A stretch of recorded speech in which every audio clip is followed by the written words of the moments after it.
Hello, everyone. So, I am going to be talking about the importance of school community relations.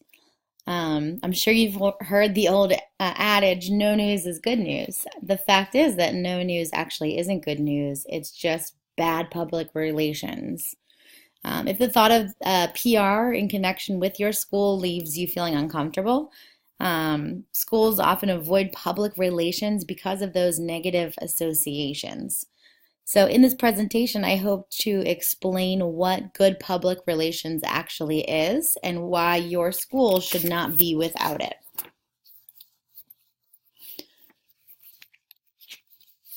So, first off, we're going to talk about the role and importance of public relations and communication within your educational organization. Um,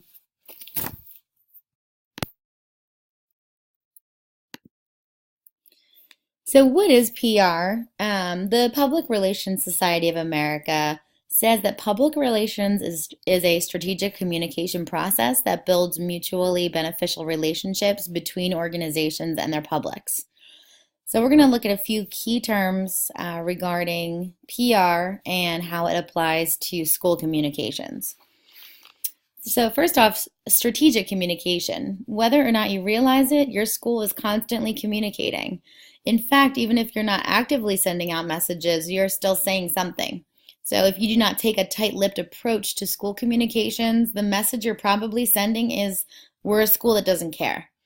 Even if that's not the case, let's say you're too busy to send out weekly social media posts, or there's no budget for an in house webmaster to keep your website updated, your audience still hears that, we don't care about being updated or keeping the community updated. Akin to no communication is sporadic, uncoordinated communication. For example, you may have spent a few months keeping the website perfectly up to date, but then higher priorities take precedence over school communications and the website grows outdated. Or maybe you manage a few Facebook posts regarding your upcoming events, but then, teeter off as the year goes on. So the result of that is that, you might leave your audience wondering where they should turn for information. And if a source or channel of communication is unreliable, your audience will cease to check it for the information it needs. So what happens next? You receive more phone calls directly to your office because your audience can't get answers faster they can get answers faster by calling rather than checking unreliable sources. So the message you're sending is you can't depend on us to provide consistent, updated information. Communication that is frequent, consistent, and meaningful says to the audience, we care, and we'll show you that we care by keeping you informed and making sure that you have all the information that you need and that it's easily accessible. So this kind of message establishes a rapport of trust and respect with the audience and the school. Secondly, mutually beneficial relationships. There are students, parents, teachers, and staff, to name a few. Each public has different nuances to their communication, involvement, and needs with regards to their relationship with your educational institution. Understanding your audience and actively working on building positive relationships is the foundation of good PR. You can't just provide news and information. When just the organization is talking, it's a one-way communication, which is not the best model for good relationships. For example, you may have a friend that, that just talks on and on and on, kind of like I'm doing right now, and never takes a break to listen to what you have to say. So that would be an example of one-way communication. It's important to provide people with opportunities to give feedback and engage, them in a back and forth communication. So that would be considered two-way communication. In that way, the school can listen to and hopefully fulfill the needs of the parents and other stakeholders. So why is, PR so important?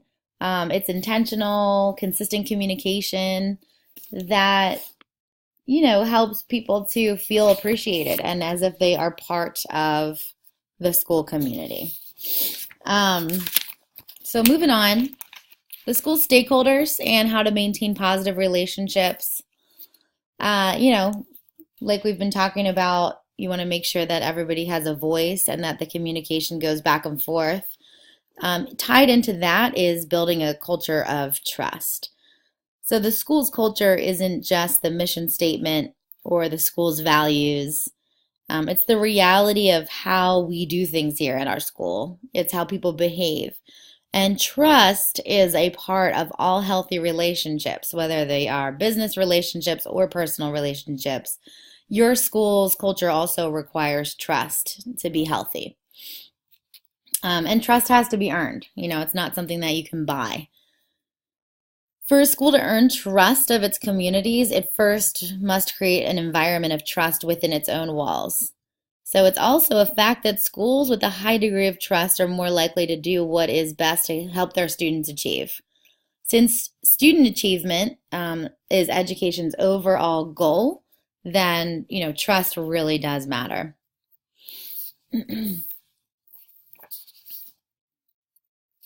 So the impact on the school and the community, um, this is just kind of a continuation of the importance of communication, building trust, which, in the end really helps the school to gain credibility.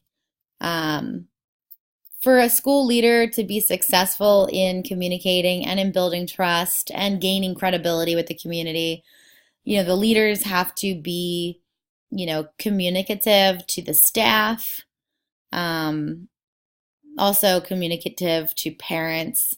You can use your school website to, create excellent customer service by creating and managing the website, to give parents all of the information that they need. And in addition, communication with the community is also key.